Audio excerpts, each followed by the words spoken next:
네, 잠시 후 심포지움이 시작될 예정이오니 밖에 계신 분들은 행사장 안으로 입장해 주시면 감사하겠습니다. 네. 그러면 지금부터 2025년 국립정신건강센터 학교 정신건강 심포지움을 시작하도록 하겠습니다. 안녕하십니까? 저는 오늘 심포지움 사회를 맡은 국립정신건강센터 소아청소년 정신과장 최정원입니다. 바쁘신 일정에도 불구하고 청소년 자살과 개입이라는 중요한 주제에 함께해 주신 모든 내외 귀빈 여러분께 진심으로 감사드립니다. 오늘 심포지움은 현장과 유튜브를 통해 동시에 진행되고 있습니다. 온라인으로 함께해 주시는 분들께도 감사의 인사를 전합니다. 오늘 주제는 실제 사례와 같은 민감한 주제를 다루고 있어서 외부 공개나 녹음, 촬영은 삼가해 주시면 감사하겠습니다. 첫 번째 순서로 먼저 국립정신건강센터 곽영숙 센터장님의 인사 말씀이 있겠습니다. 곽영숙 센터장님께서는 대한소아청소년 정신의학회 이사장, 아동권익보호학회 회장, 한국학교정신건강학회 회장 등을 역임하시고 현재 국립정신건강센터장을 맡고 계십니다. 큰 박수 부탁드립니다.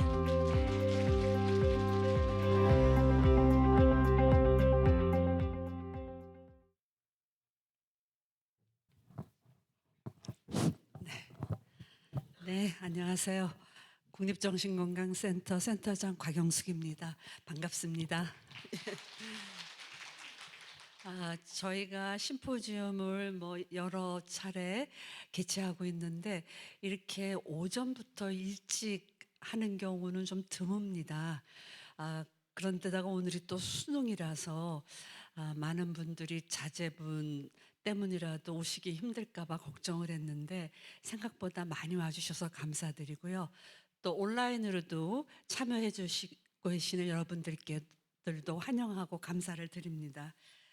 2025년 학교정신건강 심포지움에 참석해 주신 모든 분 감사드립니다. 오늘 심포지움의 주제는 청소년 자살과 개입입니다. 저희 센터는 올 2월 개소기념 심포지움에서 자살을 주제로 다룬 바 있습니다. 이어서 오늘은 보다 세부적으로 문제를 다루기 위해 청소년 자살을 주제로 삼았습니다. 현재 우리나라의 자살률은 2024년 자살률이 인구 10만 명당 29.1명이었습니다. 특히 청소년 자살률은 10만 명당 8명을 차지하고 있으며 성별로는 남자 7.4명, 여자 8.7명이 보고되었습니다. 2024년도 통계입니다. 여기서 주의할 점은 10년 전 2014년과 비교했을 때 2014년에는 남자 5.5명, 여자 3.4명이어서 남자가 더 많았는데 24년도에는 남자 7.4명, 여자 8.7명으로 증가율도 문제지만 크게 역전되는 현상을 보이고 있습니다. 우리가 고민해야 될 문제 중에 하나입니다. 최근 학교 현장에서 마주하는 위기 상황은 점차 복잡하고 다양한 양상을 보이고 있는 것을 알고 있습니다. 임상 현장에서도 자해 자살로 입원하는 청소년 환자가 지속적으로 늘고 있습니다. 청소년은 우리 사회의 미래를 짊어진 세대이기에 우리는 이 문제를 직면하고 해결하고자 최선을 다해야 합니다. 그래서 이번 심포지움은 학교와 의료, 지역사회가 함께하는 협력의 장으로 마련되었습니다. 정부 부처에서도 보건복지부, 교육부, 여가부 등 모두 애쓰시면서 협력하시면서 이 문제 해결에 전념하고 계신 줄 알고 있습니다. 이번 심포지움에서는 지난 10여 년간 청소년 자살 개입의 흐름을 돌아보고 임상 기반, 정책 기반 개입에 대한 세션이 이어질 것입니다. 임상 현장에서 쌓아온 실질적 경험과 또 정책적 대응의 방향성을 함께 논의함으로써 앞으로 우리가 나아가야 할 지속 가능한 대응 체계를 모색하고자 합니다. 다시 한번 오늘 이 자리를 위해 함께해 주신 각 세션의 연자님, 자장님들께 깊이 감사드리고, 또한 청소년의 생명을 지키기 위해 학교, 또 병원, 상담센터 등 각자의 자리에서 최선을 다하고 계신 관계자 여러분들께 진심으로 존경과 감사의 마음을 전합니다. 오늘의 논의가 청소년 자살을 예방하고 성공적으로 치료 개입을 할 수 있도록 현재 상황을 진단하고 미래의 방향을 제시하는 의미 있는 출발점이 되기를 바랍니다. 국립정신건강센터는 앞으로도 학교, 지역사회가 보다 긴밀히 협력할 수 있도록 적극적인 지원과 노력을 아끼지 않겠습니다. 끝으로 오늘 심포지엄 준비를 위해서 고생해 주신 소아정신과 최정원 과장님과 저희 직원 여러분, 특히 학교사업 담당 팀들께 특별한 감사를 드립니다. 고맙습니다. 다음은 축사 순서입니다. 축사는 서울대학교 의과대학 명예교수이신 조수철 교수님께서 해주시겠습니다. 조수철 교수님께서는 서울대학교 병원 정신건강학과에서 교수로 재직하셨으며 오랜 기간 아동청소년 정신건강 분야의 연구와 임상에 헌신해 오셨습니다. 큰 박수로 맞이해 주시기 바랍니다.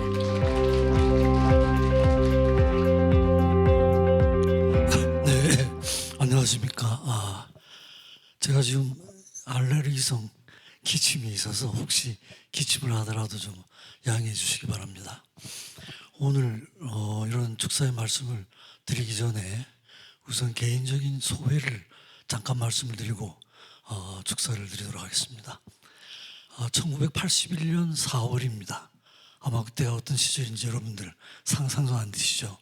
제가 군의관을 제대를 하고 1981년 6월부터 1983년 10월까지 2년 4개월 동안 이 전신인 국립정신병원에서 근무를 한 적이 있습니다.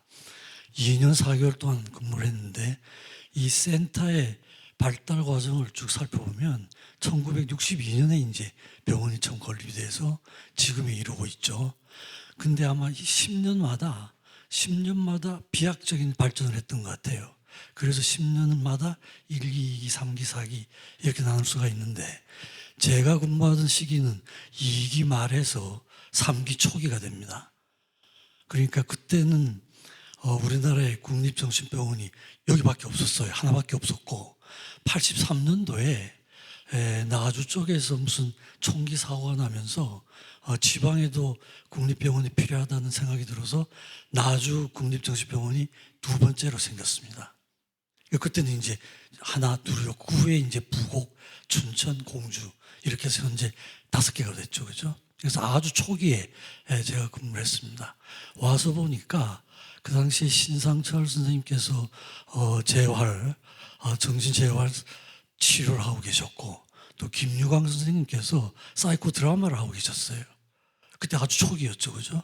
그래서 이제 상당히 인상을 받았던 기억이 있고 또 군의관을 하면 군의관 3년은 사실은 노는 기간이거든요.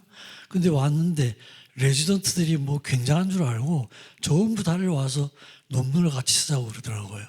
그래서 이제 할 수 없이 공부를 안 할 수가 없어가지고 2년 반 동안 있으면서 논문 6편, 그 다음에 증례보고 2편 많이 했죠, 그죠?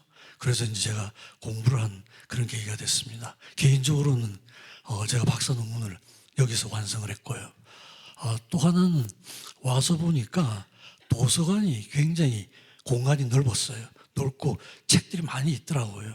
그래서 이제 레지던트라고 해가지고 도서 정리를 한 3, 4개월 동안 했고요.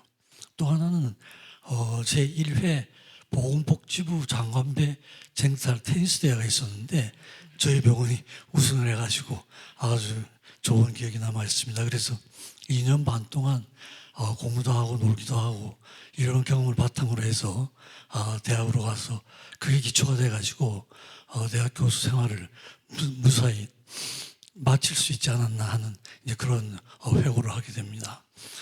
오늘 주제로 하고 있는 청소년 자살은 이게 사실 개인적인 그런 문제가 아니죠, 그렇죠? 이건 국가적인 사업이 되어야 됩니다. 미국 같은 경우도 보니까 1985년도에 청소년 자살 예방법이라는 게 처음 생겼더라고요.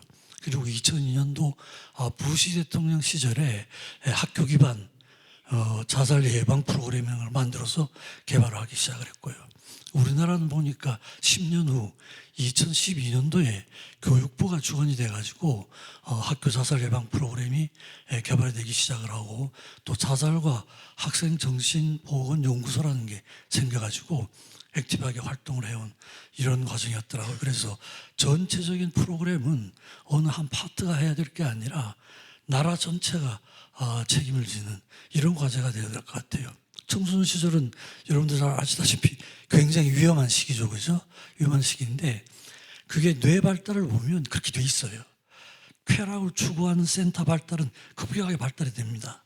근데 그 센터를 억제하는 센터가 있죠. 그게 이제 프리프론탈 콜텍스 전두엽인데요. 전두엽의 발달은 추구하는 센터보다 발달이 늦어요. 통제가 안 되죠. 그러니까 청소년들이 일시적으로 즉흥적이고 충동적이고 하는 행동은 뇌의 발달로 보면 정상적인 행동이라고 할 수가 있습니다. 그죠? 위험하죠. 그죠? 그리고 여러 가지 스트레스가 굉장히 많기도 하고.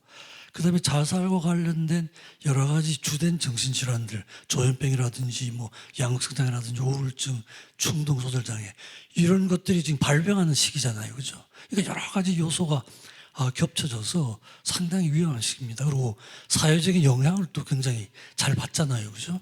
항상 그걸 얘기할 때는 우리가 베르테르 이펙트란 말을 하잖아요.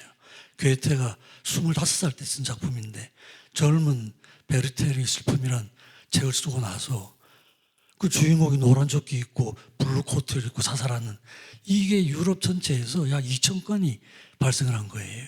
그러니까 교황청에서도 판매 금지를 내리고 각 나라마다 그 판매 금지령을 내렸던 이런 에피소드가 있습니다. 괴테 자신도 너무 이제 자살이 많아지니까 자기가 표현한 내용 중에 자살을 미화하는 것처럼 오인되기 쉬운 귀절들은 바꿔 썼다는 이런 기록도 있습니다. 이 영향을 많이 받죠. 우리나라도 좀 오래된 얘기긴 하지만 2008년도에 최진실 씨가 자살했거든요. 그때 이제 그 달에 자살률이 3, 4배가 올라갔습니다. 그 다음에 노무현 대통령이 자살하셨어요. 2009년 5월에. 근데 전 국민이 애도를 했지만 따라 죽은 사람은 하나도 없어요. 자살률은 그대로예요. 그러니까 이제 연예인들의 이런 자살이나 행동이 청소년들한테 얼마나 긴밀하게 영향을 미치는가 하는 걸 알 수가 있죠, 그죠? 그래서 그렇지만 또 이제 베르테르 이펙트도 있지만 파파게노 이펙트라는 것도 있잖아요, 그죠? 모차르트의 그 마술피리에 나오는 건데 연애에 실패를 하고 자살하려고 그러는데 주변에 긍정적인 반응에 의해서 자살이 예방될 수 있는 이런 것도 있거든요. 그러니까 이제 그런 긍정적인 면, 부정적인 면 다 있지만 상당히 이제 위험스러운 시기라고 그렇게 볼 수가 있습니다. 우리나라 국민성이 뭐냐? 이걸 한마디로 얘기하라 그러면 여러분들 어떻게 아실지 모르겠어요. 우리나라 국민성. 사회에서 일어나는 현상들 보면 한마디로 얘기하면 극단성이에요. 극단성. 한번 에너지가 모아지면 그게 좋든 나쁘든 끝까지 가는 겁니다. 과거 우리 IMF 겪을 때 온 국민이 나서가지고 극복을 했죠. 서해안 오염 사건 났을 때도 전 국민이 가서 협조를 했잖아요. 그죠? 이 역사는 오래됩니다. 일제시대 때도 나라 빚이 많으니까 갚아야 된다 해가지고 전 국민들이 국제보상운동을 일으키고 이런 면도 있죠. 그리고 또 최근에 와서 문화, 예술, 스포츠 쪽으로 얼마나 비약적인 발전하고 있습니까? 그러니까 에너지가 한번 모아지면 끝까지 가는 거예요. 근데 그 에너지가 부정적으로 모아지면 또 끝까지 가는 겁니다. 자살률이 그렇죠, 그죠? 이게 지금 몇 년째 최고입니까? 몇 년 최고예요? 또 하나 더 있죠, 그죠? 출산율 줄어드는 거 보세요. 이렇게 급격하게 줄어든 나라가 인류 역사상 없습니다. 네거티브하지만 어쨌든 모아지면 끝까지 가는 거예요. 독주량 증가 속도 엄청 높습니다. 청소년들 흡연율 엄청 높습니다. 이게 네거티브하든 포지티브하든 에너지가 한번 모아지면 끝까지 가는 거예요. 극단적으로 가는 겁니다. 끝까지 가는 거예요. 그래서 상당히 조심스럽죠, 그죠? 자살률 이런 게 이제 그런 에너지의 방향이 좀 달라져야 될 것 같고, 출산율도 정말 무섭잖아요, 그죠? 이렇게 가면 나라가 없어지는 이런 게 되거든요. 그래서 이런 국민성이 있는데 방향이 좀 달라져야 되지 않을까 싶습니다. 그래서 오늘 이 과제는 뭐 상당히 중요한 과제인 것 같습니다. 그래서 가능하면 그죠? 조기 발견, 조기 치료. 기본 목적은 그죠? 바이오, 사이코, 소시오, 스피리트한 모델이 될 것 같아요. 생물학적, 정신적, 사회적, 영적인 면에서 원인도 그렇게 살펴봐야 되고 치료 대책도 그렇게 살펴봐야 되고요. 그래서 가능하면 예방 대책을 확실하게 세울 수 있으면 좋지 않을까 싶어요. 이런 극단성은 신체 질병에서도 나타납니다. 위암 발병률이 세계 최고거든요. 세계 1위입니다. 근데 사망률은 185위예요. 꼴찌예요. 발병은 최고고 그걸로 죽는 율은 꼴찌입니다. 간암이 한 4, 5위 되거든요. 발생률이. 사망률은 185위, 6위 그런 거예요. 질병 하나에서도 극단성이 같이 나타나는 겁니다. 그렇죠?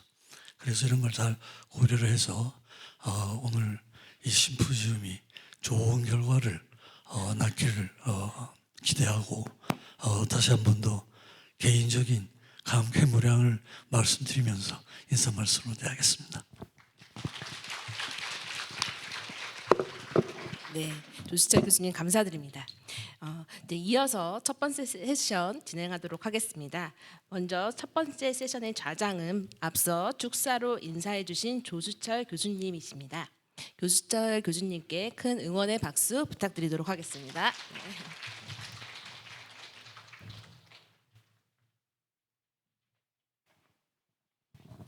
네, 강사분 소개 말씀을 드리겠습니다.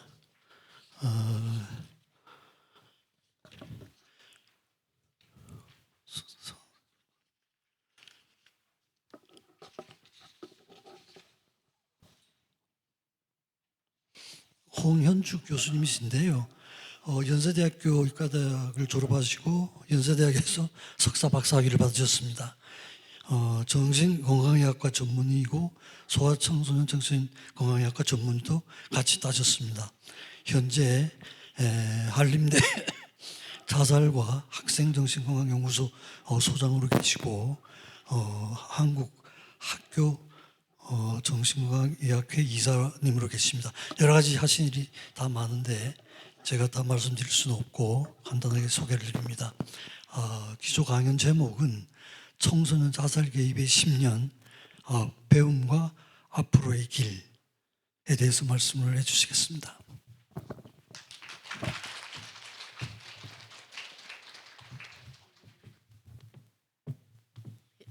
조수철 교수님 소개 감사합니다. 그리고 이제 이 자리를 마련해 주신 국립정신건강센터 곽영식 센터장님 및 모든 직원님께도 감사드립니다. 저는 이제 이 준비하면서 지난 제가 2012년부터 해왔었던 것들을 한번 좀 되돌아보고 이 상황을 좀 살펴볼 수 있어가지고 굉장히 영광으로 생각합니다. 네. 이 슬라이드를 시작하겠는데요. 저희가 이제 자살과 학생 정신건강 연구소라는 이 연구소를 2012년도에 설립을 했습니다.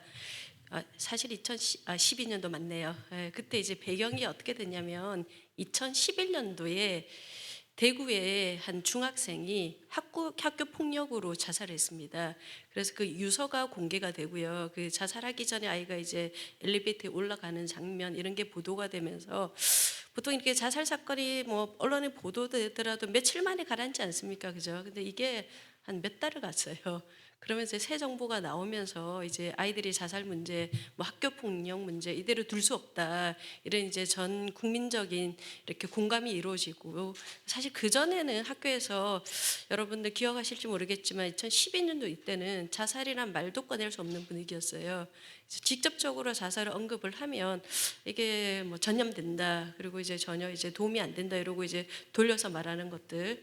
그래서 저희가 이제 정신과 의사가 이게 직접적으로 말하십시오 하면 그 현장의 반발이 어마어마한 시절이었습니다. 그때 이제 학교에서 아니 자살을 이런 게 이제 굉장히 좀 있을 수 없는 그런 문화였었고요. 근데 이제 사회적인 분위기가 이거 이래서는 안 된다 이런 게 있었고요. 그리고 이게 단순히 학교의 노력으로 가능한 거냐, 이게 노력과 뭐 정성으로 쉽지 않거든요. 조금 새로운 관점이 들어가야 된다 이런 이제 인식이 있었습니다. 그래서 이제 사실 의과대학 교수가 그동안에 없던 이 교육부 정책연구소라고 돼 있지 않습니까? 이게 뭐냐면요, 교육부에는 이제 대학연구소를 정책연구소로 지정을 합니다.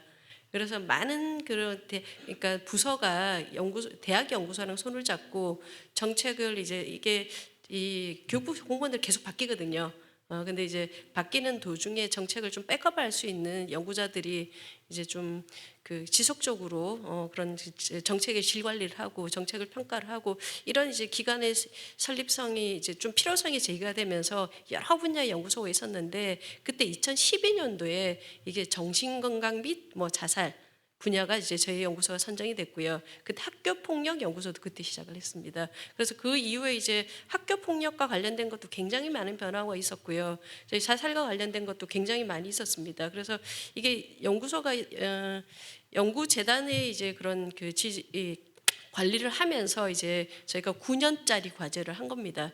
그래서 2021년까지 한 겁니다, 사실은. 그리고 2021년 이후에는 다른 이제 교육부 정책연구소라는 이름은 다른 연구소로 돌아가게 됐었고요. 근데 이제 요 시기가 이제 되게 거의 없는 뭔가 이렇게 문제가 있는데 해야 되겠다고 막 이렇게 막 그 분위기가 올라오면서 저희가 사실은 뭐 일은 원 없이 했었던 그런 시기라고 좀 볼 수가 있습니다. 근데 이거 홈페이지는 이게 2021년도에 하면서 사실 지금은 없는 홈페이지입니다.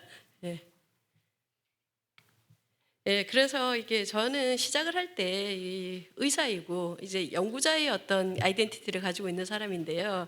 이게 그러면 그 의학 연구를 하거나 임상에서 보면 저희는 이제 오는 환자들을 보지 않습니까, 그죠? 엄마가 이렇게 여러 고민을 해가지고 좀 치료를 받아야 되겠다 이렇게 마음을 먹고 오는 아이들을 봅니다. 그리고 임상 그 치료 그 연구라고 하는 경우에도 임상군이라든지 뭐 학교 샘플이든지 뭐 또는 이제 그 지역사회 샘플이라든지, 그러니까 사실 이게 무슨 현상이 일어나지 않은 굉장히 학술적인 그런 이제 좀 궁금증, 호기심, 뭐 아니면 이제 어떤 그 현상의 이면에 있는 좀 진리라고 해야 될까요? 그 원인을 좀 파악하기 위한 굉장히 좀 기초적인 뭐 이런 그 원초적인 고민들을 하면서 연구를 해 왔었었는데, 이게 이름이 정책연구소잖아요. 근데 정책이 뭔지도 모르고 사실은 시작을 했었던 거죠. 그래서 그동안은 저희가 관심 있는 거는 이게 자살이라고 하면 자살이 왜 생기지? 뭐 위험 요소가 뭐지? 보호원이 뭐지? 어떻게 하면 좀 나아질까? 그러면 이제 연구자 입장에서 생각하는 이런 이제 식의 연구를 해오다가 보니까 이게 그런 연구가 아닌 거예요. 정책 연구소인 거예요. 그럼 이제 교육부가 뭔가를 그 정책을 수립을 하고 결정을 하고 국가가 이제 필요성이 있다 하면 정책을 만들고 결정을 하고 집행을 하지 않습니까? 근데 이제 이 정책 수립 이전에 정말 필요한 거냐, 하면 좀 좋아질 거냐 하는 이런 이런 게 근거가 별로 이렇게 많지가 않더라고요. 그러니까 일단은 그 사회 현상이 일어나면 뭐 자살이 일어나면 해야지 그러고 이제 막 해서 정책을 만듭니다. 그러고 이제 막 합니다. 그 다음에 이 과정이 평가를 해야 될 거 아니에요. 이게 잘 됐는지 말았는지 이걸 다시 돌아봐야 했는지. 근데 이게 일단 하면 만들어진 거는 또 없어지지는 않더라고요. 정책이 잘했든 못했든 간에. 예. 그리고 이제 일단은 선집행하고 그다음에 이제 좀 이렇게 변화하는 식으로 가는데 이게 좀 이게 우리나라가 이제는 이렇게 작은 나라도 아닌데 근거가 있어야 될 거 아니냐. 그래서 사실 그 생각을 저는 많이 했었습니다. 그래서 이 근거를 한번 좀 만들어 보자. 계속 끊임없이 이제 근거를 해야 이게 정말 잘하는 거 아니냐. 그리고 이것도 끝난 이후에도 잘하는지 평가를 해야 되는 거 아니냐. 뭐 이런 생각들을 많이 하고요. 자살과 관련돼서라도 그 사이에 이제 우리가 이제 그 교과서에서 알고 있는 진실, 그리고 이제 우리가 외래에서 보는 아이들, 이게 과연 전부이냐, 이게 또 그 당시에는 우리나라 데이터도 별로 많이 없었거든요. 그래서 이거 이제 만들어 보자 이런 생각을 가지고 사실 이제 9년간을 했습니다. 그래서 그 결과가 오늘 이제 좀 말씀을 드릴 텐데 뭐 이렇게 좀 뭐 이 연구소와 우리 교육부의 인프라를 생각하면 굉장히 저는 많이 해왔다 정말 자랑스럽게 생각할 수도 있는데 그러면 이제 또 국제적인 그런 스탠다드에 또 부합하느냐 아니 지금 많이 미진한 부분들이 많아서 향후에 이제 좀 해야 되는 게 많지 않느냐 뭐 이런 생각을 합니다. 그래서 저희가 했었던 정말 뭐 별의별 거 다 했습니다. 뭐 이런 연구부터 이게 정책 연구소다 보니까 뭐 온갖 행사들 다 하고 교육도 하고 막 이래서 온갖 걸 다 했거든요. 찾아보니까 정말 많더라고요. 예. 근데 이게 그 제가 많이 크게 느낀 게 요거였어요. 이게 저는 예, 의사예요. 의사하고 제가 익숙한 공간은 오는 환자들을 보는 것들이거든요. 그리고 이제 병원 체계에 익숙한 거예요. 근데 이제 저희가 학교 현장을 가면 제가 아이들을 직접 도와주고 의사들이 직접 도와주는 체계를 만드는 건 아니에요. 예, 그건 아니에요. 그리고 학교가 병원은 아니거든요.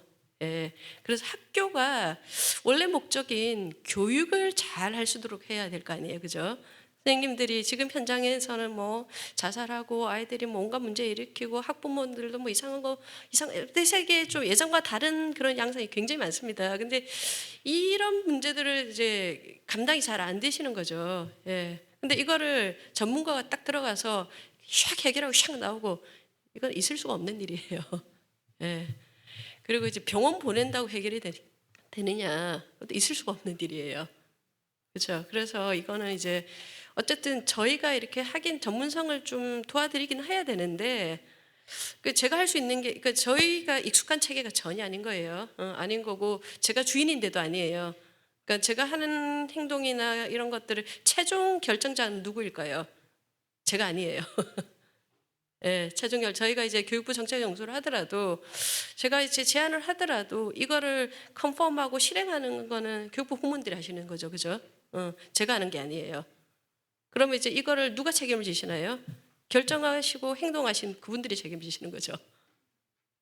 예. 그리고 마찬가지로 학교 체계에서도 마찬가지로 어떤 일이 생겼을 때 교장 선생님이나 또는 그 교육청의 장사분들이나 교육부 분들이 하시는 거죠, 그죠? 예. 근데 그러다 보니까 이게 이제 뭐 외부인들이 들어가기 힘들다, 뭐 외부인들이 뭐 어느 정도로 해야 되느냐, 뭐 온갖 얘기들이 다 나오는 게 이런 이제 사실은 그 체계 속에서 저희의 역할은 굉장히 이렇게 이 학교를 서포트하는 역할을 가는 거죠, 그죠? 그러다 보니까 이게 때로는 저희 정체성이 좀 혼란스럽기도 하고 이게 때로는 이게 좀 그 계속 저희가 이제 그 다른 저희가 익숙하지 않는 집에서 그 주인을 모시면서 그 주인이 잘하도록 근데 그 주인이 때로는 너무 이렇게 그 지식이나 뭐 내지는 어떤 자질이나 이런 게 전혀 이해가 안 되는 경우도 꽤 많습니다.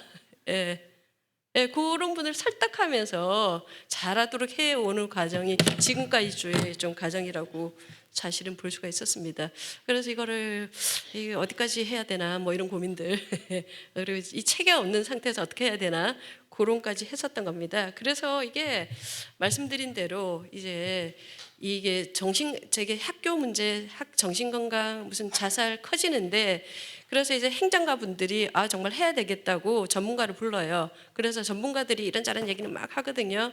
근데 이제 그분들의 인식은 저희 인식하고 너무 다른 거예요. 예, 최근에 어떤 예를 든다면 저에게 이게 조기 개입, 조기 발견 이런 이슈가 되게 중요하잖아요, 그죠? 그랬더니 조기 발견을 어떻게 할 것이냐 이런 얘기를 하니까 어떤 분이 그 되게 높으신 분들이 그러시는 거예요. 막 그러면 그 자살 위험 있는 학생들을 신고해야 된다. 예, 신고해야 된다 이런 표현을 쓰셨습니다. 너무 놀래가지고 아니 그건 아닙니다. 예. 근데 효율성을 따지면 또 그런 관점이 나오는 거죠. 그러니까 그게 그런 상황이 있을 때 그건 아닙니다 이런 얘기를 드려야 되는 거고요, 그죠? 그게 아니라 이런 거 하셔야 됩니다 이런 얘기를 드려야 되는 거고요.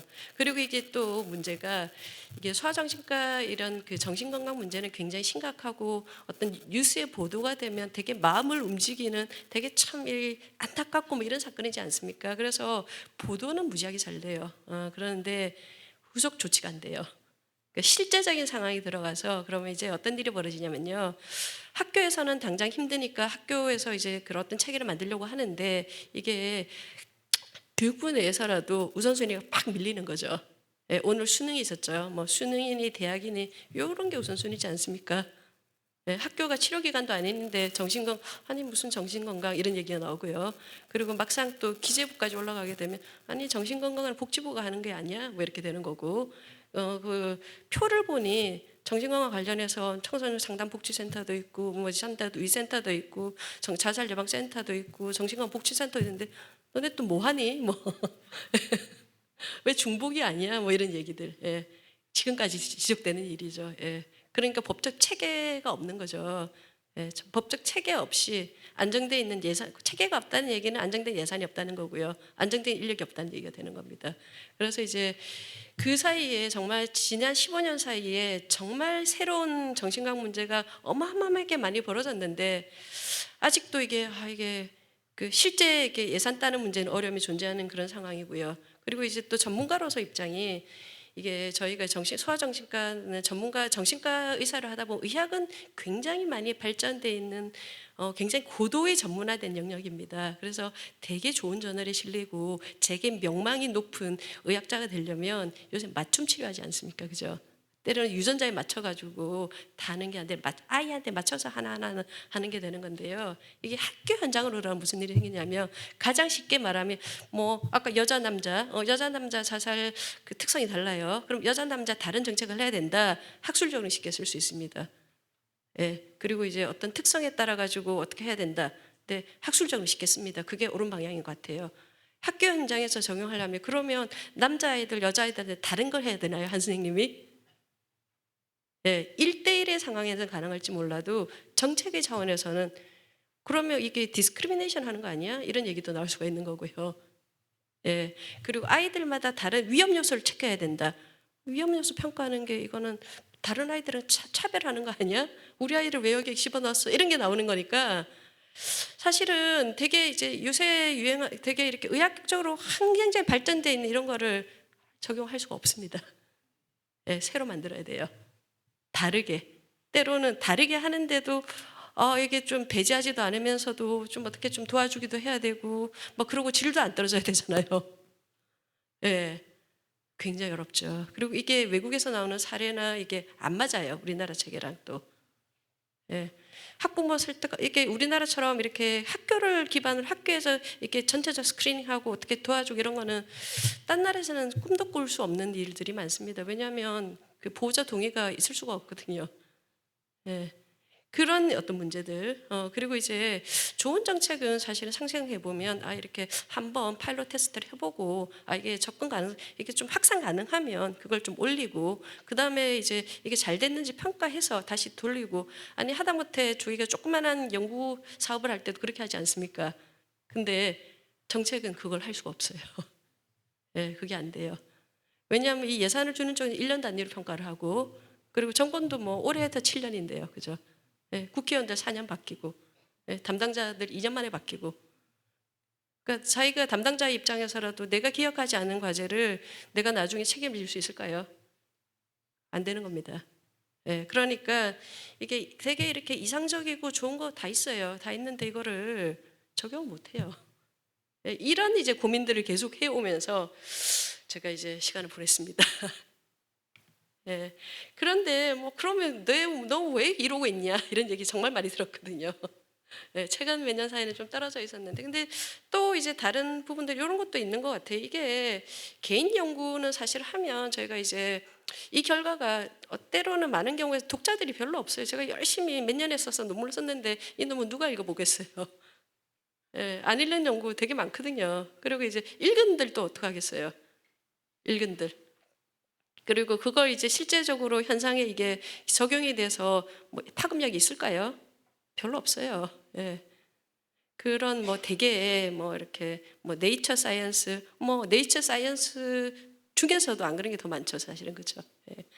근데 이쪽은 그게 아니라 이렇게 뭔가 이렇게 측정되지는 않는데 뭔가 이렇게 좀 영향을 줄 수 있는 것들을 좀 느끼는 부분들도 있고 그리고 이제 단위가 좀 달라지는 경험들. 예, 제가 개인 그 아이들을 보면서 하는 거랑 단위가 다른 이제 생각이 좀 넓어지는 경험들, 예, 그런 경험들. 그리고 이제 이렇게 뭔가 논문으로 이렇게 이제 측정해서 저게 되게 엄격한 랜덤마이즈 컨트롤드 트라이얼을 통해서 효과를 검증하는 그런 되게 제한된 게 아니라 뭔가 이렇게 측정을 못했는데 어떤 경우에서는 보면 아 이게 이것 때문에 아이들이 굉장히 좀 좋아지는구나, 이게 효과가 있겠구나, 이런 이제 인사이트를 느끼는 순간들이 꽤 많이 있었거든요. 그래서 사실 그런 순간들은 저기 사실 여기 계시는 선생님들의 어떤 정성이나 노력이나 관심 분이라고 생각합니다. 이제 나중에 자살률 데이터를 보여드릴 텐데 한때 되게 자살률이 낮아진 때가 있었어요. 예, 그때는 이제 분위기가 이제 되게 이렇게 좀 어떻게 열심히 해야지 하는 게 이제 위에서부터 아래에서까지 있었던 게 분명히 있었어요. 예, 근데 이제 최근에는 오면서 이제 약간 되게 헬플리스해진 게 아니냐. 예, 그래서 그러면 확실히 좀 반응이 있거든요. 근데 이거는 이제 그 평가하신 분이나 정책을 바라보시는 분들은 그런 얘기들을 많이 공통적으로 좀 하십니다. 예, 그래서 그런 것들. 그리고 이제 저희가 이제 맨날 그 병원에서만 보다가 좀 더 다른 영역을 좀 보고 이게 또 이제 지나면 조금 시간이 지나면 저희가 이제 단순히 오는 환자가 아니라 뭔가 사회적으로 기여할 수 있는 게 좀 있으면 좋지 않을까 이런 생각도 하거든요. 예, 그런 거 하는 데에서는 또 많은 도움이 되는, 또 많은 저한테 이제 배움을 줬었던 그런 그 시간들이었습니다. 그래서 이제 지난 9년 동안에 저희가 제가 했었던 게 주로 이제 이런 자살과 관련해서 이런 고민을 했었던 것 같아요. 이걸 어떻게 이해를 해야 되나? 그리고 이제 그 자살률을 줄이려면 어떻게 해야 되나? 이게 이제 개인적인 차원보다는 조금 거시적인 차원에서 이제 고민을 좀 했었었는데요. 그래서 첫 번째는 데이터를 만들자. 아까 말씀드린 것처럼 이제 저희가 2012년도에는 우리나라에 데이터가 없었습니다. 이렇게 국가 단위에서는. 그러면 이제 연구자들이 지역 샘플이나 뭐 또는 학교 그 임상 샘플이나 이런 걸로, 그죠? 예, 그리고 이제 병원 온 아이들을 가진 개인적인 소견들, 예, 그런 것들. 그래서 이제 전문가의 해야하면 그런 얘기들을 이제 주고받았었죠. 예, 우리가 외래에서 봤었던 몇 명의 아이들, 그 몇 명으로 사망했었던 아이들의 특성들, 그리고 이제 뭐 논문으로 나와 있는, 주로 사실 논문으로 나와 있는 거는 외국 논문들이 많은 거고 우리나라 논문에서는 이게 좀 제한된 샘플들이 많죠. 그래서 이거를 진짜로 한번 자살한 아이들이 특성이 어떠냐, 우리가 데이터 만들자. 그래서 이제 요런 걸 했는데 그때 2012년부터 그때 이제 교육부가 이제 대대적으로 시작한 게 정서행동 특성 검사를 2012년부터 대대적으로 시작했습니다. 그 전에는 이제 그 시범 사람으로 가고 있다가 이게 이제 현장에서 굉장히 힘들어하는 부분이기도 하지만 지금은 또 이게 또 어떤 그 교육부의 학생정책 정책의 가장 시발점이기도 한 또 되게 중요한 그 지점인데요. 이거를 12년도에 제가 연구소 시작하면서 이거를 이제 한번 정비를 해 보십시오. 그래서 정비하는 것부터 시작을 했고요. 예, 그래서 지금 뭐 그때 이제 하면서 초등학교 1사, 고등학교 중1, 고1 이런 식으로 만드는 체계들, 그리고 전국적으로 온라인으로 시행하는 체계들, 이런 게 이때 시작했습니다. 이후에 이제 도구 개선이 되고 뭐 이런 거 있는데, 근데 요거는 이제 그 통계 목적으로 한 게 아니다 보니까 연구 목적으로 활용하기에는 좀 어려움이 있어요. 예, 그건 지금 할 수가 없는데, 그러니까 그건 지금 뭐 그런 걸 할 수 있는 체계가 전혀 아니에요. 그래서 장기적으로는 이런 데이터들도 이제 좀 국가 관리를 해야 되는 거 아니냐, 뭐 이런 생각도 하고요. 그리고 지금은 학교에서 자살 사망이 생기면 선생님들이 바로 한 일주일 이내에 이제 보고를 하게 돼 있습니다.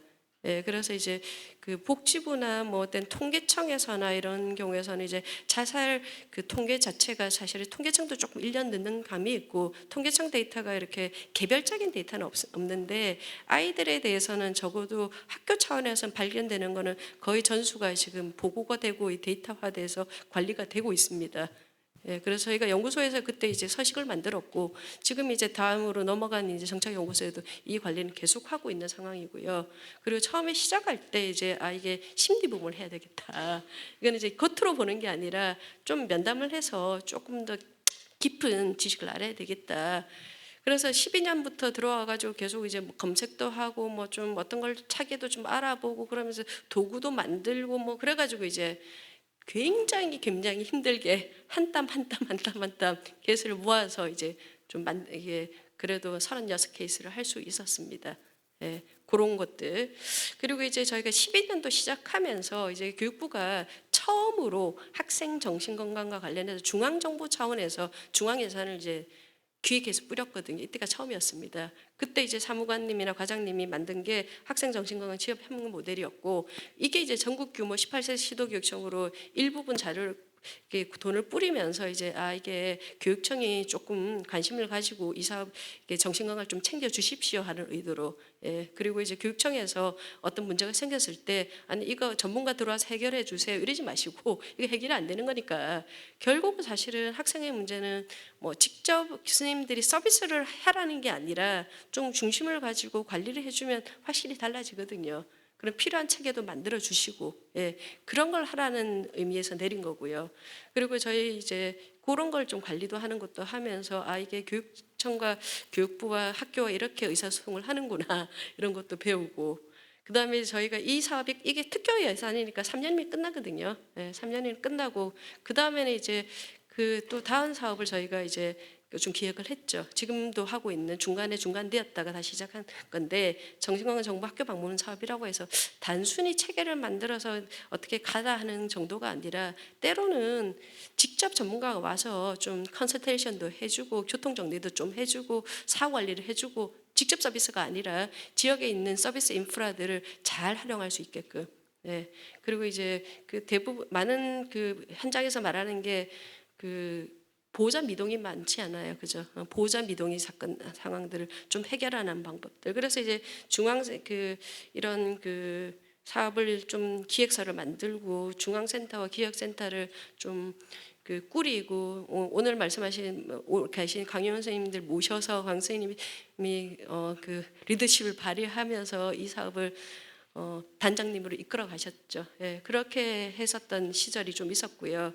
그리고 자살 시도 학생에 대해서 이제 그 외부의 펀딩을 받아가지고 치료비 지원하는 것도 좀 관리도 하고, 지금 이제 다 들어줄게라고 알려져 있는 모바일 센터라고 돼 있는 위기문자 상담망, 이게 아이들이 이게 전화나 오는 걸로 안 되겠다 해가지고 이제 이거 문자 상담 시작하자 해서 되게 이제 그때는 저희가 이게 문자 상담을 거의 처음으로 이제 좀 새로운 모형으로 시작한 거는 다름이 없죠. 이제는 그 이후는 이런저런 것들이 꽤 많이 생겼죠.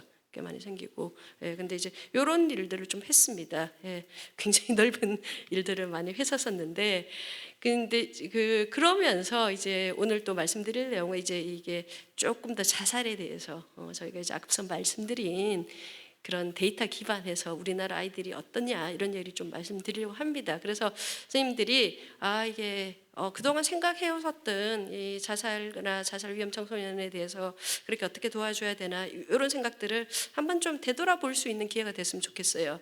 그래서 이제 이걸 어떻게 좀 이해할 것이냐 하면, 그럼 이제 어떻게 좀 이렇게 예방을 해야 되나 이렇게 연결되는 주제이니까 요것들을 그 사이에 있는 저희가 이제 데이터 기반해서 이제 말씀을 좀 드리려고 합니다. 이 부분에 대해서는 이제 자료집이 좀 있습니다. 앞부분은 제가 그래서 이제 이게 참 쉽지 않은 주제예요. 그래서 저희는 이게 맨날 저희 살고 이렇게 상가 죽음, 누구나 다 진실은 누구나 태어나서 누구나 죽는다. 이거는 뭐 누구나 다 겪는 일이지 않습니까, 그죠? 근데 이제 이 상황에서 이제 한번 죽으면 되돌아올 수 없는 일인데, 근데 이 경계가 너무나도 분명한데, 근데 아이들한테는 이 이제 자살이라는 상황을 살펴보면 너무 쉽게 그 사이로 가거든요. 너무 쉽게 가는데 또 한편으로는 또 너무 쉽게 또 좋아지는 것도 또 있어요. 그래서 이제 좀 때로는 이제 그게 여러 이제 철학적인 이슈까지 연결되는 질문입니다. 단순히 자살 정말 막아야 되나? 그리고 이거를 정말 인간의 어떤 선택권과 존엄성의 측면에서 삶은 선택할 수 없는데 죽음은 과연 선택할 수 있는 거 아니냐 이런 이슈도 있거든요. 그런 것도 연결되고, 그리고 이제 이런 정책이 과연 자살을 막을 수 진짜 있는 거냐? 죽으려고 생각하는 걸 못 막는다 이런 식도 있습니다. 그리고 청소년은 또 다르다. 그런 거 있는데 이런 고민들도 한번 좀 생각해 주셨으면 좋겠습니다. 그러니까 그런 이제 좋은 정책은 사실 저는 이제 특히 이제 자살과 관련 정신과 관련된 거는 굉장히 섬세해야 되고, 되게 이런 주제들도 좀 다룰 수 있어야 되고. 그래야 연속성이 있다고 생각을 합니다. 현재 이제 그런 것들을 계속 이제 뭐 만들어가는 과정이니까요, 그죠? 그래서 이런 고민들도 좀 많이 하면서요. 그래서 이게 그동안에 많이 생각하는 게 이런 거죠. 이게 자살은 이유 어찌됐든 간에 자살 생각을 하고 그리고 어떤 시도를 해요. 그죠? 그리고 그 결과가 사망에 이르는 이거는 뭐 그죠? 그 거의 뭐 모든 자살이 공통적인 거죠. 모든 자살에. 모든 자살이 공통적인 건데 이 각각의 단계에 작용하는 위험 요인이나 보호 요인이 다 있습니다. 그죠? 이게 청소년 다르고 뭐 남녀가 다르고 무슨 이제 또 나라마다 다르고 문화마다 다르고 좀 차이는 있습니다. 그래서 결국은 이 행위는 개인이 하는 거잖아요. 그죠? 개인이 하는 거예요. 이 나한테 있어서 일어나는 일이고 개인이 정해서 개인이 하는 거예요. 그렇지만 이 개인의 생각과 행동에 영향을 주는 게 너무너무 많죠. 좀 더 가까이 있는 가족이나 친구나 학교나 아이들한테는 이 영향이 굉장히 크죠. 어떤 지역사회나 이런 것보다는요, 아이들한테는 이 영향이 굉장히 크고, 최근에는 이런 온라인이나 뭐 또는 이제 그 언론 보도, 그리고 이제 문화적인 거, 법적인 것까지 다 차이가 납니다. 그래서 전 세계적으로 보편적인 어떤 그런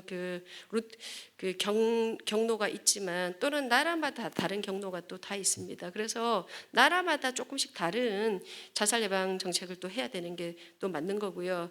그래서 저희가 이제 이게 이 밑에 거 한번 보십시오. 제가 지금도 뭐 많이 이제 유효하다고 알려진 부분이고, 그리고 제가 2012년도에 시작할 때는 특히 이제 더더군다나 이제 자살 딱 그러면 이런 게 나왔죠. 예, 자살 시도는 자살의 가장 강력한 위험 요인이다. 그래서 시도자를 어떻게 관리하느냐가 자살 예방 정책에 굉장히 이렇게 그 효과를 결정짓는 굉장히 중요한 포인트이다.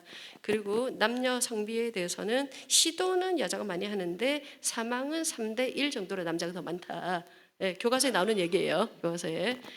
그리고 이 자살의 가장 중요한 이제 그런 그 정신병리 중에서는 우울증이 작용하고 있기 때문에 우울증을 어떻게 사수하느냐가 굉장히 중요하고, 사실은 핀란드 사례를 많이 이야기하지만 핀란드나 다른 나라 보면 우울증 치료를 어떻게 잘하고 항우울제를 어떻게 많이 쓰고 이러면서 실제적인 자살률과 연관성 감소랑 직접적인 관련성이 굉장히 많았거든요. 예. 그럼 이제 이런 이제 상황을 가지고 저희가 이제 2012년도에 시작을 했습니다. 그래서 이게 뭐 지금도 틀렸다는 그런 얘기는 아닌데, 요거랑 이 생각을 가지고 한번 좀 다음 얘기를 계속 들어주십시오.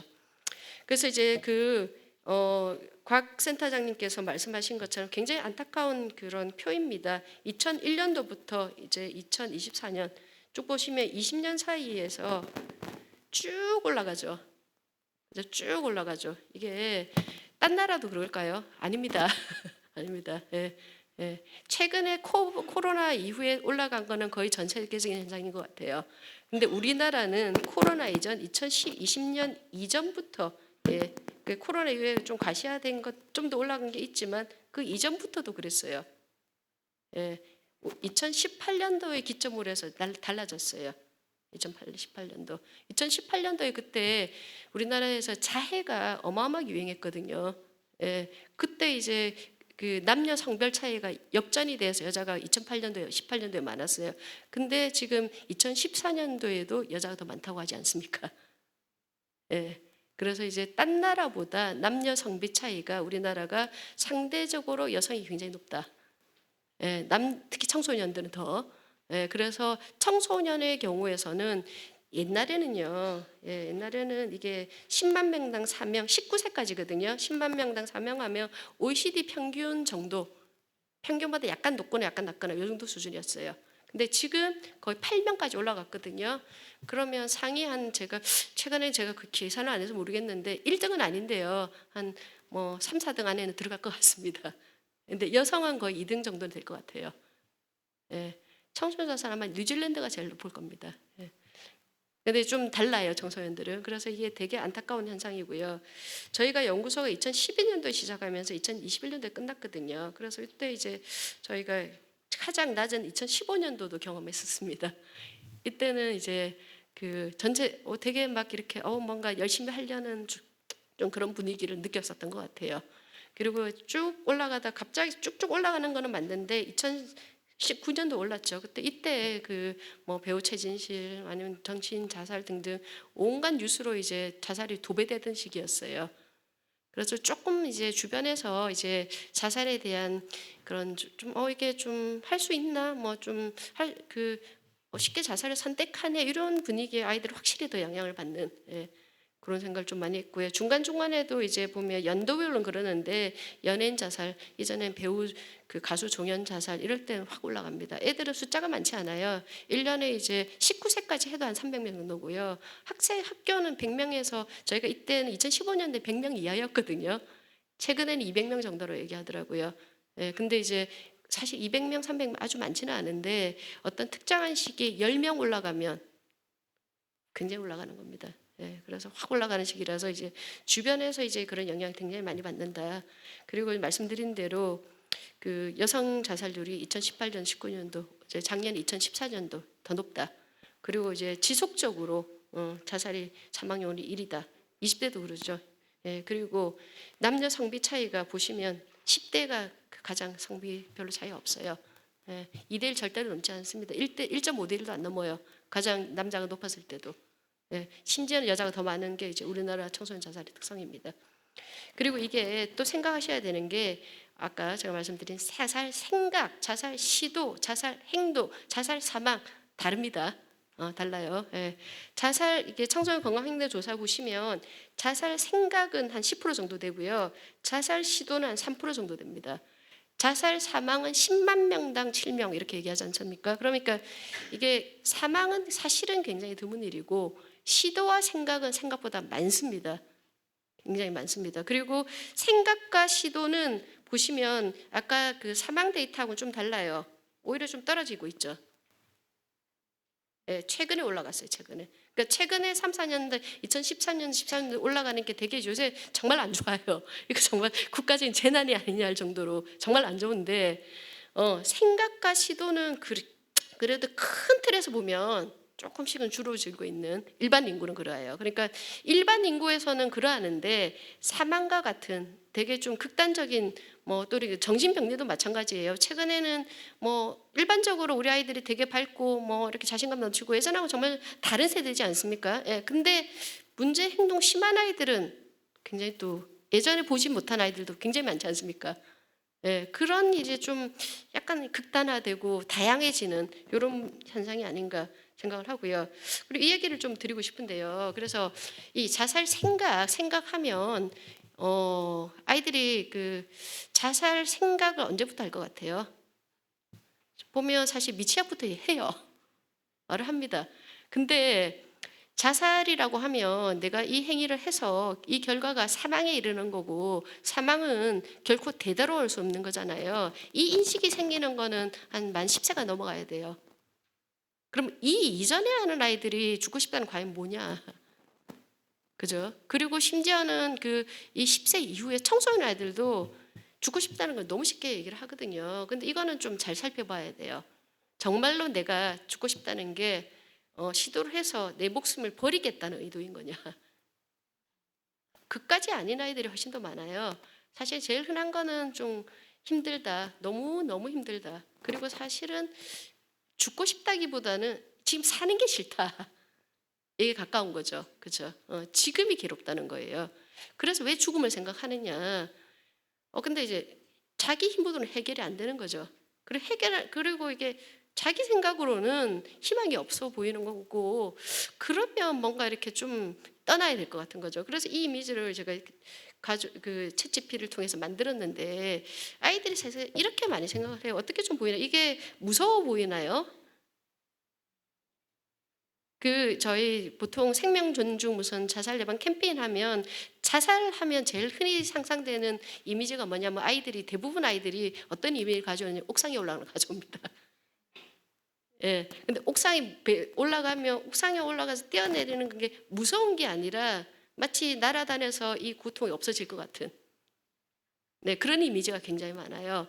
사실은 투시는 사실 좀 끔찍하거든요. 따지고 보면. 근데 이 친구들이 막상 올라와서 보니까 내가 생각했었던 것만 그게 아니라 무섭네 하고 내려온 아이들도 많고요. 그죠? 그렇게 보니까 이거 좀 그렇게 해서 오는 날이 많은데 그 전까지는 이 투신이나 자살의 이미지를 굉장히 좀 낭만적으로 생각하는 부분들이 꽤 많이 있다. 이 얘기를 좀 드리고 싶습니다. 그래서 이제 자살 생각을 제가 좀 탐색을 해봤어요. 예, 탐색을 했는데 이거는 이제 옛날에 지금 바뀌기 전에 정서행동 특성 검사를 저희가 연구소에 관리를 할 때 그 중학교, 고등학교 이제 학생 전수 데이터를 약간 이제 샘플링을 했어요. 예, 샘플링해서 이 항목에 자살 생각이 있거든요. 자살 생각이 있어서 이제 그 흔히 말하는 자살 생각의 간신군 이제 중등도 이상 자살 생각을 가진 아이들을 여기 다양한 정신 병리가 있어서 이제 그 유형화 분석을 했어요. 그랬더니 세 가지 유형으로 나뉘었거든요. 근데 이제 제일 많은 유형이 뭐였느냐면 50% 유형이 요 초록색. 자살 생각은 이 세 군 다 비슷해요. 자살 생각의 그 차이는 없어요. 이 세 군이. 근데 50% 정도는 병리가 없어요. 예. 그러니까 그 겉으로 드러나 있는 친구들이 뭐 우울이나 그러니까 많지 않아요. 우울이나 뭐 행동 문제나 뭐 다른 문제들이 썩 많지는 않아요. 그러니까 일단 이게 자가 보고입니다. 자가 보고라서 뭐 약간의 한계는 있고 평가된 건 아닌데 50% 정도는 사실 이 시기에 뭐 이렇게 일반 다른 인구 이게 자살 생각 없는 아이들보다는 조금 높을 거예요. 없는 아이들보다는. 근데 이거 점수 자체가 그다지 이게 4점 척도이거든요. 그래서 0점에서 1점이면 그렇게 사실 높은 척도가 아니에요. 그죠? 다 1점 이하로 까는 정도거든요. 그래서 이제 50% 정도는 뭐 그렇게 크지 않다. 그리고 그다음에 병리에 가장 그 연관이 있는 게 우울이 맞아요. 우울과 기분이 문제 맞아요. 우울증 진단 기준에 자살 생각 있거든요. 그죠? 예, 그런 것처럼 가장 우울이 맞긴 하는데 사실은 아이들이 그렇게 드러나 있는 우울이나 불안이 없더라도 생각을 좀 많이 가진다. 그리고 이제 그 6.5% 정도 아이들은 진짜 뭐 온갖 저희가 병원에서 보는 아이들이죠. 뭐 우울도 있고 불안도 있고 뭐 좀 잠도 못 자고 무슨 행동 문제도 있고 뭐 이런 아이들. 근데 두 번째는 이제 그런 그 저기 다른 행동 문제보다는 좀 우울이 훨씬 더 도미넌트한. 예, 첫 번째는 온갖 문제가 다 있고. 예, 그런데 세 번째물은 좀 그래서 그것도 생각도 좀 굉장히 다양하다. 예, 그런 것들 제가 봤었고요. 이제 심리부검 말씀을 좀 드리려고 합니다. 그래서 이제 심리부검을 했어요. 그래서 이거는 정말 이게 2015년부터 2021년도까지 6년 걸려서 했어요. 6년 걸려서. 예, 이게 힘든 게 대상물을 모집하기가 힘들죠. 예, 부모님이 우리 아이가 자살로 사망했는데 우리 아이 심리보험 하고 싶어요. 이런 부모 얼마나 있겠어요. 보험이란 것도 모르죠, 그죠? 모르서 저희가 지역 정신보건센터랑 이제 성인들은 지금은 이제 생명존중희망재단에서 하고 있고 옛날에는 중앙심리보건센터라고 있었어요. 그래서 성인 19세 이상만 합니다. 거기는. 그래서 거기 때 이제 청소년 계시면 저희한테 좀 넘겨주세요도 했었었고요. 근데 학교를 통해서는 대상권을 받을 수가 없어요. 학교에서는 이제 선생님들이 아이가 이제 자살로 사망하고 난 이후에 학교를 어쨌든 왔었을 때 선생님들이 그러면 그 아이 심리보험이라는 게 있는데 한번 하시겠어요? 이거 선생님들이 못 하잖아요. 그걸 어떻게 물어보겠습니까? 예. 그리고 전화번호를 저희한테 전달해야 되는데 부모 동의 없이 전화번호를 전달해 줄 수가 없잖아요. 그래서 학교 통해서는 얻은 케이스가 하나도 없고요, 거의. 예, 그리고 이제 저희가 이제 뭐 이렇게 정신과 선생님들이 주로 하다 보니까 정신과에서 이렇게 아름아름으로 누구 옆에서 누구 사망했대더라. 그러면 제 환자들 중에서 아니면 어떤 정신과 선생님들 환자들 중에서 뭐 이런 환자들 뭐 그렇게 해서 이제 정말 한 땀 한 땀 한 땀 예. 그래서 이제 사망이 있다고 하면 뭐 지방까지 달려가서 스케줄 잡고 예. 계속 설득하고 그래가지고 이제 열심히 모았습니다. 그래서 이제 오늘 그래서 오늘 말씀하실 뭐 권현식 교수님, 강윤 선생님 뭐 다 이제 직접 뛰면서 면담을 해주셨죠. 예. 1차적으로 저희가 이제 이거는 처음 하는 거니까 정신과 진단이나 정신과 병리나 이런 게 전혀 모르니까 또 열심히 하자고 이제 다 포함을 시켰죠. 그랬더니 이제 그 투신이 우리나라에서는 방법이 제일 많지 않습니까? 예. 그래서 36개가 이게 대표성이 과연 있느냐 뭐 없습니다. 없는데 이제 예비 연가라고 좀 보시면 될 것 같고요. 그런데 이제 그래도 저는 유일하다고 생각하는 게 이제 자살 사안 보고서라고 있다고 했지 않았습니까? 그 거의 전수 데이터인데 사실은 거의 비슷하더라고요. 예, 큰 특성은 많이 비슷합니다.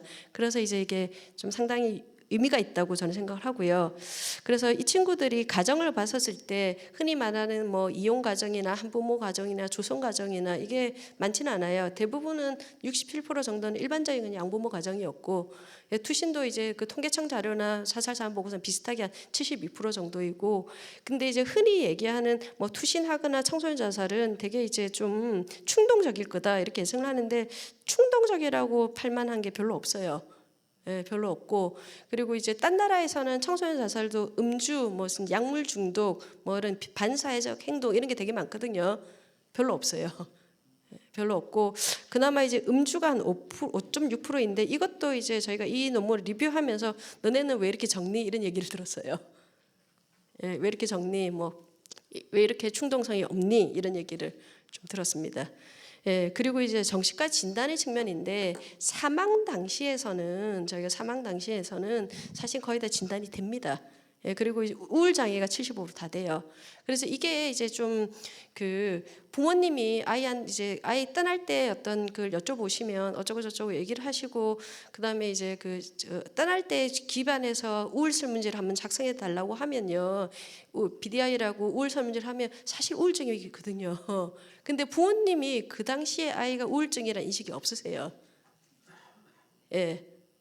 그냥 사춘기인가 보다, 애가 좀 힘든가 보다 이렇게 생각하죠. 예. 근데 요거는 그게 아이들이 지속적으로 계속 이렇다기보다는 그때 떠나기 한 1, 2주 사이 이런 변화일 수도 또 있고요. 예, 그리고 우울증 진단 기준에 보면 수면 문제나 그다음에 먹는 문제나 이런 좀 신체 증상들도 많이 들어가 있거든요. 그러니까 요런 것, 그리고 이제 요런 것들이 있으니까 점점 올라갔을 수도 있는 겁니다. 예. 근데 어쨌든 이것도 이제 딴 나라하고 비슷하기는 하는데 우울증이 되게 많고 정신과 질환이 다 됐다는 건 맞는데, 그러면 이게 과연 원인이 이게 먼저냐 이게 뒤냐 요런 건 좀 쉽지 않다. 예. 그리고 이게 이제 청소년 시기에서는 막상 부모님은 그때 아이를 우울증으로 판단하기 굉장히 힘들다. 그리고 이거는 학교 자살 사안 보고서라고 학교에서 선생님들도 이 친구가 전혀 없었는데요라고 얘기를 하십니다. 예, 잘 그런 거 없었는데요라고 얘기하십니다. 잘 몰랐다고. 네.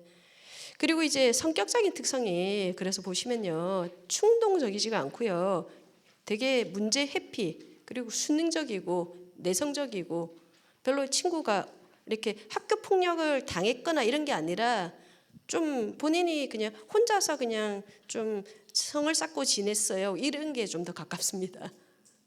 그러니까 이 친구 마음속에 어떤 일이 일어났는지, 되게 정말 죽을 정도로 힘들었는지, 청소년이라고 하더라도 뭐 갑자기 그러진 않을 거 아닙니까? 그 아이 입장에서는 도저히 길이 없다고 했을 때 가는 거 아니겠습니까? 그죠? 예. 근데 이게 드러나지가 않는 거죠. 예. 들어가지가 않는 거고, 그리고 자해와 자살 시도가 높지가 않아요. 부모가 몰랐을 수는 있습니다. 예, 부모가 혼자서 자해하는 거 물론 몰랐을 수는 있는데 그래도 너무 적어요. 20%밖에 안 돼요. 근데 이거는요, 자살 사안 보고서도 그렇습니다. 예, 그것도 그렇게 많지가 않아요.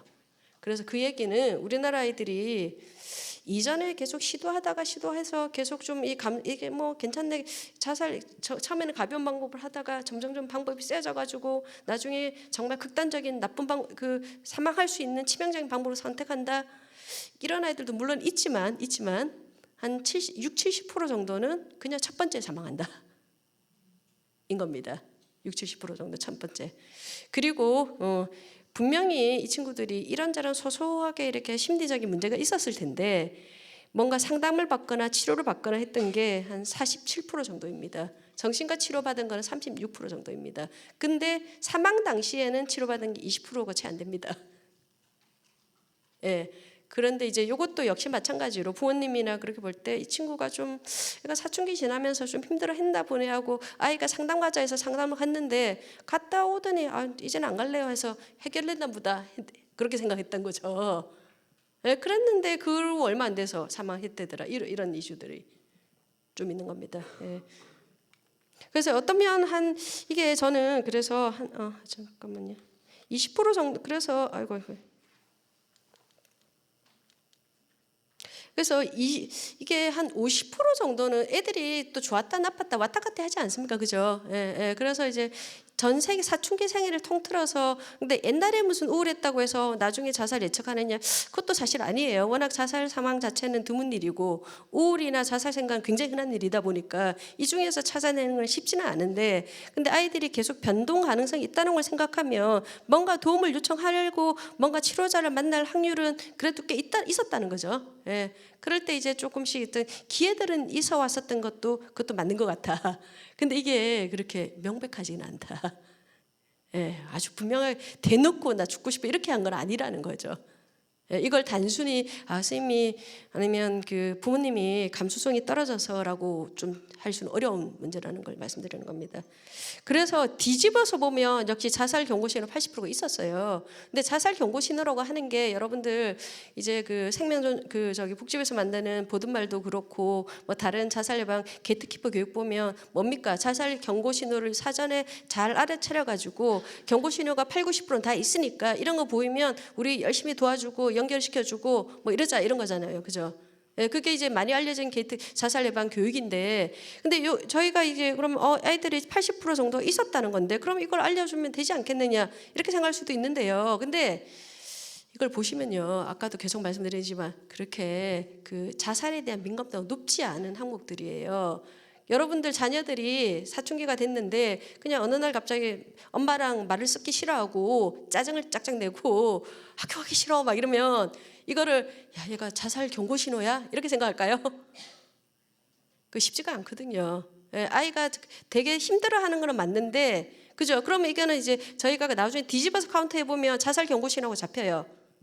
근데 이제 부모가 사전 인지율, 교사 사전 인지율은 정말 이 친구가 정말 위험하다 인지하는 거는 많지 않아요. 40% 미만입니다. 그냥 일시적으로 본다는 거죠. 그래서 이거를 좀 더 예민해서 그럼 좀 힘들어 할 때 혼자서 하는 게 아니라 야 그냥 너 죽고 싶니가 아니라 너 좀 힘드니 무슨 일 있니 물어봐주고 관심 가지고 언제 그거 유효합니다. 굉장히 유효합니다. 근데 이제 이것만으로서는 이게 좀 쉽지가 않겠구나. 하는 생각을 했습니다. 그래서 이거보다는 좀 더 이상의 거가 있어야 되지 않겠느냐. 그래서 이제 또 저희가 또 어떤 걸 또 해봤느냐면요. 그 자살 사망한 날짜가 있지 않습니까? 그 날짜에다가 이거는 이제 네이버에서 데이터랩이라고 있어요. 자살과 관련된 온갖 뭐 우울이든 뭐 학교 자퇴든 뭐 학교 성적이든 학교 폭력이든 뭐 약물이든 뭐 이런 자살 시도 뭐 온갖 이런 자살과 관련된 여러 용어 검색하는 검색 단어와 검색량을 다 이렇게 제공해 주거든요, 네이버에서. 그래서 이건 이제 이런 검색량하고 자살 사망하고 관련성을 봤어요. 그랬더니 예상외로 우울이나 뭐 이런 자해나 이런 거는 사망 N수랑 그 데이터 검색량이랑 아주 뭐 그렇게 꼭 관련성이 있는 건 아니에요. 근데 안 봐도 자살이나 이런 거 검색하면 아마 네이버 같은 데서는 여러분은 혼자가 아닙니다. 이게 도움을 요청하세요. 이런 거 뜨잖아요. 그래서 그런 거 아닐까 생각이 들고요. 아이들이 예상외로 자퇴가 많은 거예요. 남녀 성별 상관없이 자퇴랑 자살 사망이 굉장히 가능성이 높습니다. 그리고 이게 이 검색량하고 사망 일사하고 이 간격도 굉장히 짧아요. 그래서 떠나기 전에는 하여튼 이 자퇴랑 관련돼 있는 이슈를 뭔가 좀 하는 것 같더라 이런 생각을 좀 했고요. 그래서 이제 학교 생각을 많이 하는데 저희가 이제 맨날 이게 자살 상황이 생기면 교육부가 어쩌고 저쩌고 하는데 이게 학교가 어쩌고 저쩌고 하는데 학교가 이게 정말 뭐 이렇게 원인이 위험인자라기보다 사실 보호인자죠, 그죠? 그리고 아이들 학교를 다니다 보면 왜 학교 정신건강을 해야 되느냐? 사실 학교를 다닌다는 자체는 이 청소년들이 그래도 학교를 다닌다, 그럼 기본적인 펑션 한다는 겁니다. 의사 입장에서는 이게 펑션 기능적인 자아가 있느냐 없느냐 판별이 학교 제대로 다니느냐 안 다니느냐지 않습니까, 그죠? 그래서 학교를 못 다니는 건 얘가 어떤 이유든지 간에 좀 기능이 떨어져 있다 이런 의미가 되는 거고요. 그리고 이제 뭔가 사춘기가 지나면서 내가 뭐 먹고 살아야 되지, 내가 어떤 사람인지 이런 고민을 하거든요. 그러면 이제 이거를 학교랑 내가 바라는 인생이랑 과연 옳은 거냐 마른 거냐 이런 고민을 해요. 그러면 나는 이제 단순히 학교 무슨 스트레스가 많아서라기보다는 내가 미래에서랑 지금 이 학교랑 뭐 맞나 안 맞나 이런 이제 어떤 문화와 체계는 고민들을 하기 때문에 이런 진로와 관련돼서 고민을 해서 이거를 학교를 자퇴해야 되나 안 다녀야 되나 이런 고민을 하거든요. 그래서 굉장히 다양한 영역의 학교가 있습니다. 그리고 학교에서 그러면 이제 흔히 이제 학교 얘기하면 학교 폭력을 떠올리는데 그런 학교 폭력이 아닌 또 이제 그 또래 관계 문제들이나 대인 관계에서 상하는 여러 스트레스들 이런 것도 학교에서 다 일어나는 것들이거든요. 그래서 학교의 적응의 의미는 굉장히 넓은 범위라서 자퇴란 말을 꺼내는 거는 학교에서 생기는 이런 어려움을 어떤 아이 자체가 원래 있는 자기의 문제로 인해서 기능 저하가 생겼다는 의미도 있는 거고 학교에서 생기는 스트레스가 아이한테 뭐가 있을 가능성도 있는 거고 그리고 본인이 어떤 진로나 미래에 대한 고민을 하면서 뭔가 이렇게 성장의 과정에서 좀 변화를 겪는 시기도 있는 거라는 걸 밝혀드리는 거라서 저희가 외래에서 보면 얼굴 표정 어둡고 자퇴하고 싶어요. 그런 아이들 물으면 대부분 자살 생각이 있거든요. 그죠? 그러면 뭔가를 학교를 그만둘 때는 무슨 자퇴냐 이런 게 아니라 좀 탐색을 해야 된다. 예, 그런 얘기를 좀 드리고 싶고요. 그리고 이제 학생들 자살이 제일 많은 날이 월요일입니다. 예, 그리고 항상 이제 학년이 바뀌는 그리고 이제 초등학교 중학교 될 때, 고등학교 될 때, 요럴 때 또 많습니다. 그런 이제 트랜지션이라는 시기가 아이들한테는 굉장히 힘든 시기라는 이런 시기도 좀 생각하셔야 되고요. 그래서 이제는 여러분들이 아마 센터에서 오시는, 센터에서 보는, 상담실에서 보는, 저희가 외래에서 보는 아이들은 어떤 아이를 봅니까? 나 죽고 싶어서요, 이런 거, 그죠? 그리고 이제 정말로 나 자살 시도했어요, 자해했어요, 이런 아이들을 봅니다. 그래서 이런 아이들하고 우리가 자살 시도한 아이들하고 과연 어떤 차이가 있느냐? 예, 그걸 좀 보여드리려고 하는데요. 교육부에서 한동안 자살 시도 사안 보고서를 받았었고요. 그리고 한동안 시도 사안 보고서를 받았습니다. 이게 예전에 아까 말씀드린 치료비 지원 사업을 하지 않았습니까? 그래서 실제 시도한 아이들도 좀 특징을 봐야 되겠다 해서 거의 유사한 형식으로서 그럼 치료비 지원해 주는 아이들은 이거 좀 작성해 주세요 했거든요. 그래서 한 2년 정도 이건 되게 많아요. 1년에 1,000명 이상이 넘어갔으니까.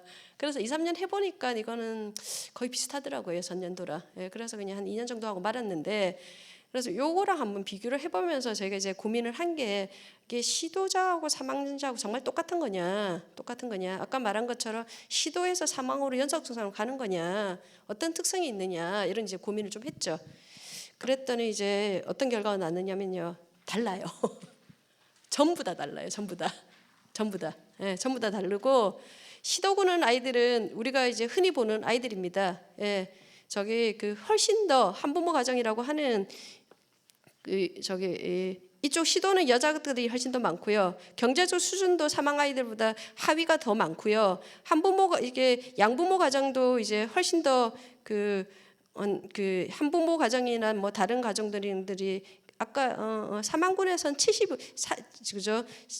이 학교에서 하는 거니까 사망자에서는 72%가 양부모인데 여기서는 55.9%가 한부모인 거고 학교 성적도 훨씬 더 낮고 예, 학교도 출석률도 별로 좋지 않고 사망자들은 잘 다니는데 학교 결석력 없어요가 71%인데 여기서는 잘 다니는 아이는 50%밖에 안 되고 친구 관계도 되게 안 좋고 예, SDQ라고 얘기하는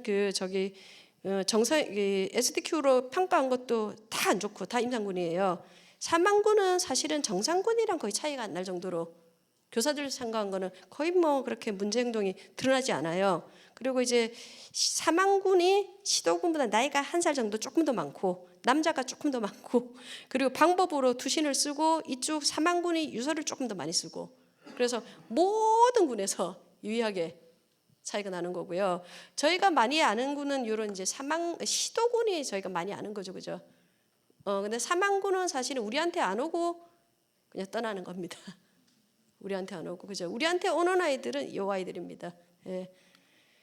그래서 이 사망군하고 시도군을 모아가지고 저희가 이제 또 클러스터링 어널리시스를 했는데요. 첫 번째는 이게 대부분의 이제 그러니까 겉으로 보이는 이게 흔히 말하는 이게 자살의 위험 요소로 얘기하는 게 가정 문제라든지 트라우마라든지 학교 적응 문제라든지 친구 관계라든지 우울이나 행동 문제라든지 이런 게 많은 게 우리가 알려진 자살의 위험 요소이지 않습니까? 그죠?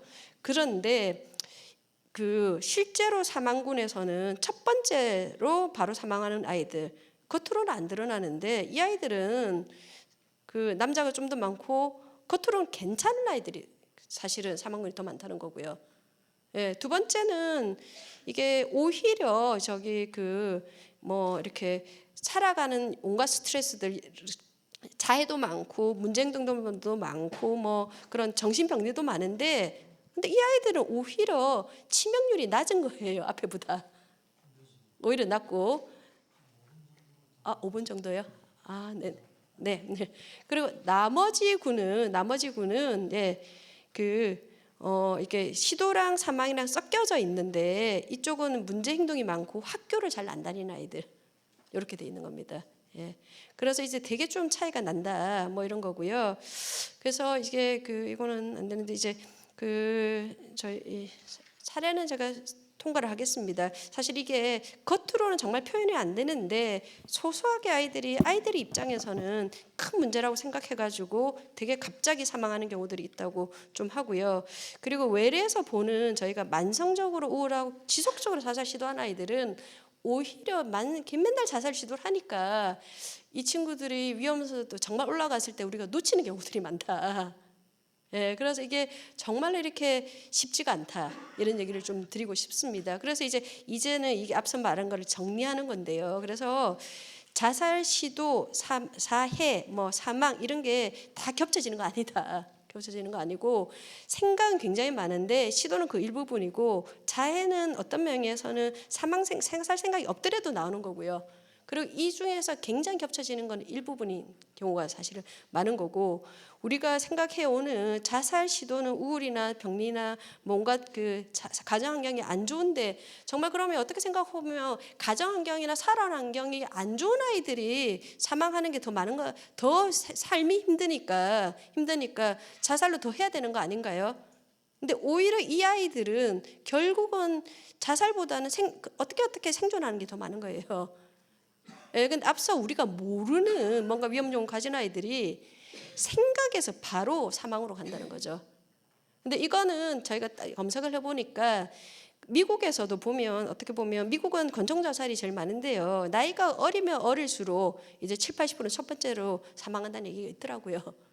근데 이제 사망자에 대해서는 연구를 하기가 힘들어요.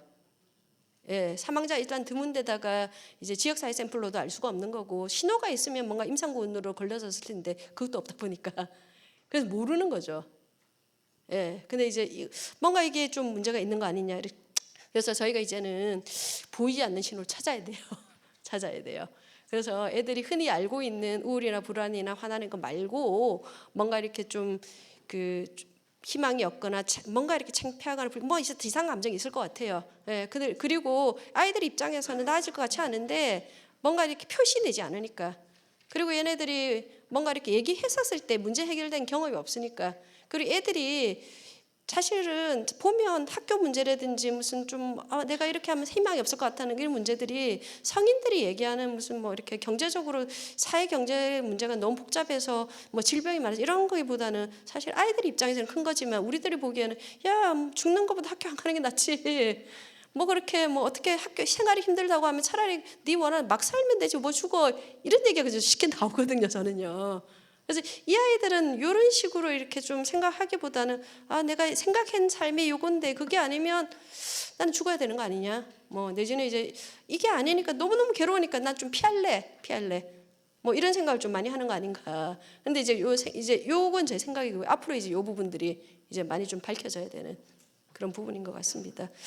예, 그래서 고위험군과 관련돼 있어서 이제 청소년 자살이 그동안에 국가 응급실 기반 자살 예방이나 시도자 관리들을 계속 해오고, 실제로 청소년 적의 50%는 자살 시도를 하는데 실제로 정신과 질환을 가지는 아이들이 사망이 굉장히 높습니다. 근데 이제 과연 이것만으로 되는 거냐? 이것만 되는 거냐? 이런 얘기를 좀 드리고 싶고, 그래서 이제 다시 여러 선생님께 말씀드리면 이게 청소년 자살이 워낙에 드문 일이니까 사실은 시도군인 자살률이 100배가 높습니다. 맞아요. 맞고 시도가 하면은 다른 어떤 것보다 위험적으로 맞습니다. 맞는데 이게 시도군의 아이들에 대해서는 10만 명, 일반 인구의 자살률이 10만 명당 7명인데 100배 높더라도 10만 명당 700명이거든요. 그럼 그 얘기는 실제로 자살로 사망하는 1% 정도란 얘기예요. 1%도 적은 숫자는 아닙니다. 적은 숫자는 아닌데 여러분을 보실 때 이 친구들이 얘들이 죽을 수 있다는 관점보다는 한편으로는 그 고난을 뚫고서 본인이 말로서나 행동으로서 뭔가 자기 의사를 표현한 거잖아요. 그죠? 그래서 이 친구들이 뭔가 도움을 요청하는 거고 나 힘든 거를 조금 그러니까 문제가 좀 그다지 건강하지 않더라도 뭔가 표시한 거니까 사실은 우리가 모르는 보이지 않는 신호 찾는 것보다는 보이는 신호 찾는 게 훨씬 더 쉽지 않습니까? 그죠? 그래서 조금 더 관점을 좀 전환할 필요가 있다 이런 얘기를 좀 드리고 싶습니다. 예, 그래서 생각을 하는 거는 단순히 죽고 싶다는 의미보다도 너무 힘들다. 그리고 아이들은 이게 사는 거랑 문제 해결이랑 이게 미숙해요. 그래서 좀 더 어쩌면 현실을 부정하고 싶고 회피하고 싶고 좀 더 다른 방식으로 하고 싶고 그리고 많은 시도자에 대해 물어보면 이렇게 해야 나한테 관심을 가져주고 내가 뭔가 좀 대화를 할 수 있어요라는 얘기 굉장히 많이 하거든요. 예, 그래서 그렇게 봐주셔야 돼요. 그래서 이게 쉽지는 않은데 이게 또 이게 우리가 모르는 아이들, 이 신호들은 얘네들이 좀 말이라도 해줬으면 좋겠죠, 그죠? 예, 말이라도 해줬으면 좋겠는데 이 아이들이 어릴 때부터 자기 마음이나 좀 어떤 문제를 좀 표현하고 자기 마음을 일단 알아보고 자기도 모르겠다고 하는 아이들이 많으니까 알고 표현할 수 있도록 해주는 거. 이런 게 이제 학교에서 어릴 때부터 교육을 해야 되는 거 아니냐. 뭐 이런 생각을 듭니다. 그래서 최근에 이제 올해 이제 이런 이게 연구 결과를 기반으로 해서 사회정서 성장 지원과가 나왔고요. 그래서 이제 게이트 교육 이상으로서 조금 문제 해결 방법이나 조금 더 어릴 때부터 마음의 힘을 키우는 거죠. 스트레스가 있더라도 우리 피하지 말고 열심히 좀 해봅시다. 건강하다는 거는 스트레스 없는 게 아니라 스트레스에 잘 대응하는 겁니다. 이런 것들. 예. 그리고 전 사회적으로도 저는 좀 자살에 대한 좀 미화나 문제 해결 방법 이게 해결할 수 있다 이런 인식이 좀 없어져야 되지 않느냐 하는 이건 사회적인 분야가 좀 바뀌어야 될 것 같아요. 네, 그래서 제가 2021년도까지 하고 최근에 이제 몇 년을 이제 좀 쉬었는데 올해 여기저기서 말을 너무 많이 듣습니다. 데이터가 그러지 않습니까? 사살이 너무 많으니까. 그래서 언론에서 앞서서 뭔가 이렇게 이런 얘기를 막 해요. 국가가 책임져야 된다. 그래서 이제는 뭔가 좀 변화가 있지 않을까 생각을 하는데요. 현재 교육부가 이제 마음건강증진법을 만들고 있어서 조금 더 지금 하고 있는 사업들을 법제화를 진행하려고 하고 있습니다. 그리고 이제 심리부검도 내년에 다시 재개가 될 것 같아요. 그래서 그러면 이제 좀 더 이렇게 이 기관을 모아서 데이터도 그렇고 정책적으로 좋은 방향을 좀 만들 수 있지 않을까 싶고요. 예, 그래서 그동안은 많은 연구소를 찾아가신 분들, 학교 그리고 교육부 정말 감사드리면서 마지막 끝내겠습니다. 네.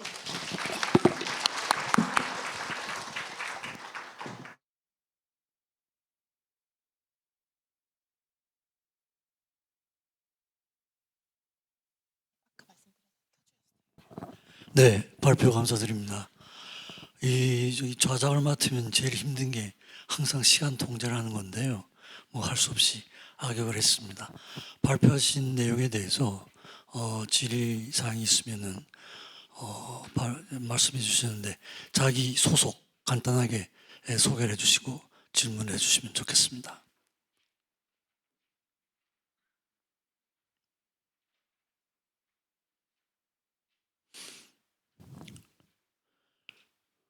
발표를 너무 완벽하게 하셨거나 근데 제가 놓쳤는지 모르겠는데 2015년이 아주 크리티컬한 해였네요. 2009년부터 2015년까지 계속 감소가 되다가 2015년을 기점으로 해서 지금 계속 증가하거든요. 거기에 대한 좀 자세한 분석이나 이런 게 있으면은 뭐 상당히 도움이 되지 않을까 싶은데 그런 스터디가 좀 있었나요? 특별히 변화가 있었던 건 아니고요. 네. 오히려 2015년이 이상하게 떨어졌다고 하는 게 맞을 겁니다. 예. 근데 네. 2009년부터는 해마다 지속적으로 일정한 네네네. 레이트로 떨어지고 그 이후에 지금까지는 10년은 지속적으로 일정하게 올라가고 있거든요. 네. 그래서 저는 그 2015년 이전의 요인과 그 이후의 요인을 잘 분석을 하면 네. 그래도 부분적이지만 무슨 대책이 좀 예. 쓰지 않을까 하는 이런 느낌을 받았는데요. 네. 네. 한번 좀 그것도 고민해야 되는 예, 정말 이 어떤 상황에 따라서 변하는 시점에 대해서 분석이 꼭 필요한 부분 같긴 합니다. 예. 네, 전도사님.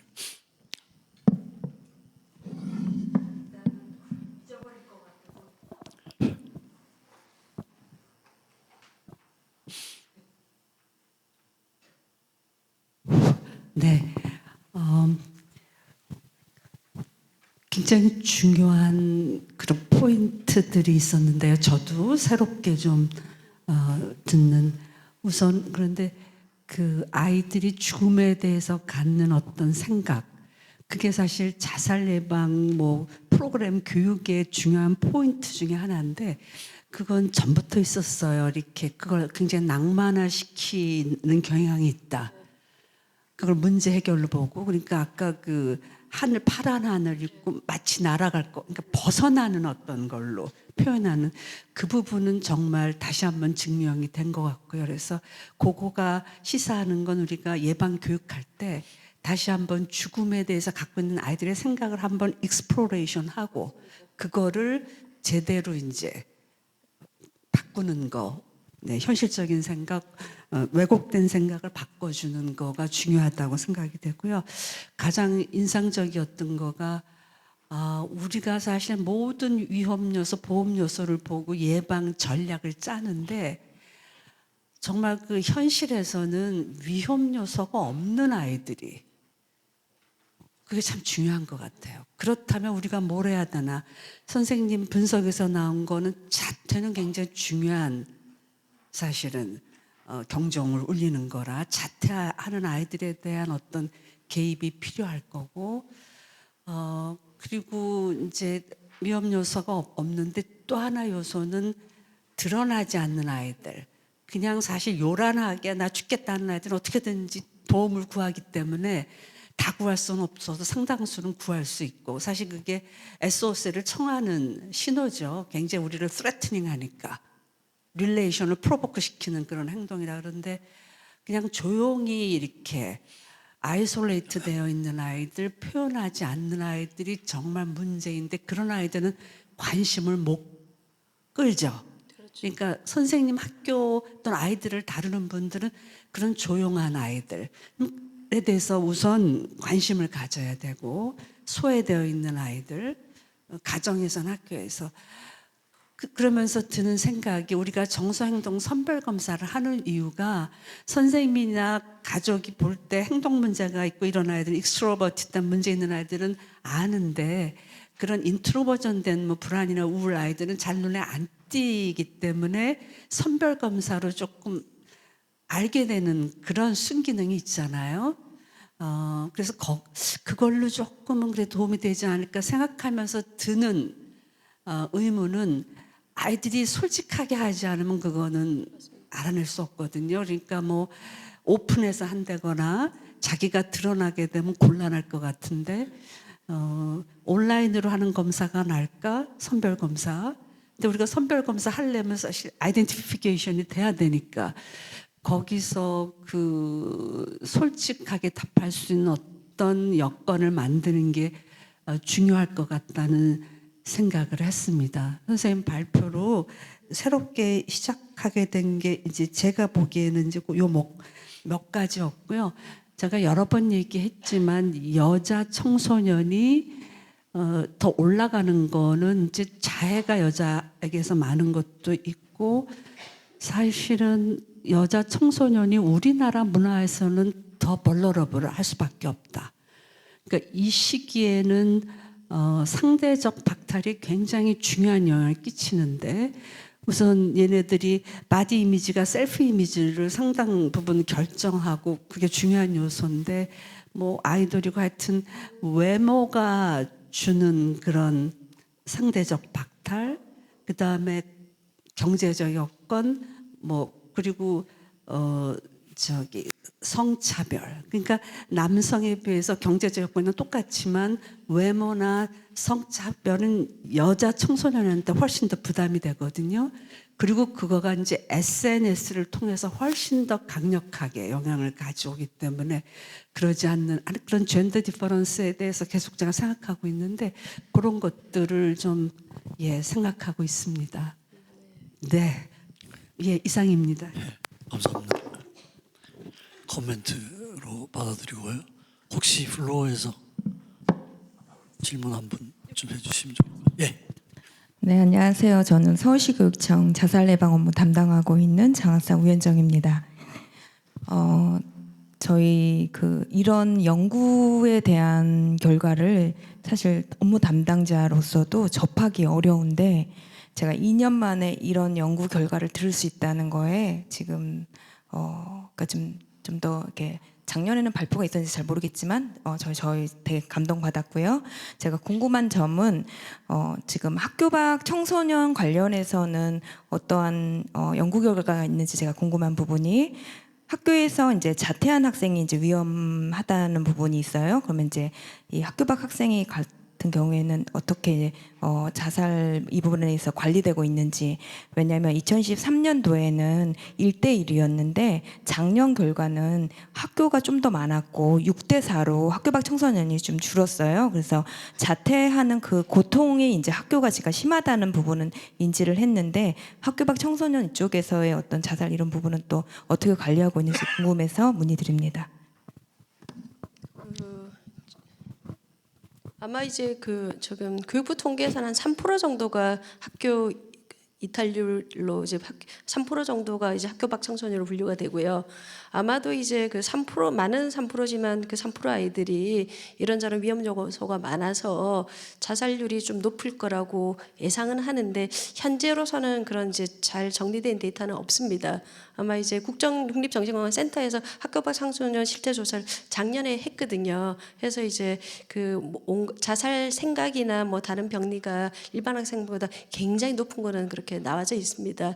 그래서 추후에 이 부분에 대해서라도 좀 많이 연구가 되고 좀 발표가 되고 그랬으면 좋겠습니다. 교육부는 사실은 그 영역까지 다루고 있지는 않습니다. 네, 감사합니다. 뭐 질문이 많으실 걸로 생각이 되는데 그래도 시간 지키는 게 좌장의 가장 중요한 역할 중에 하나거든요. 그래서 또 질문이 계신 분들은 개인적으로 하시고 오늘 발표해 주신 홍윤주 교수님과 참석해 주신 여러분들 또 토론에 참여해 주신 여러분들께 모두 감사를 드리면서 이 시간을 마치도록 하겠습니다. 감사합니다.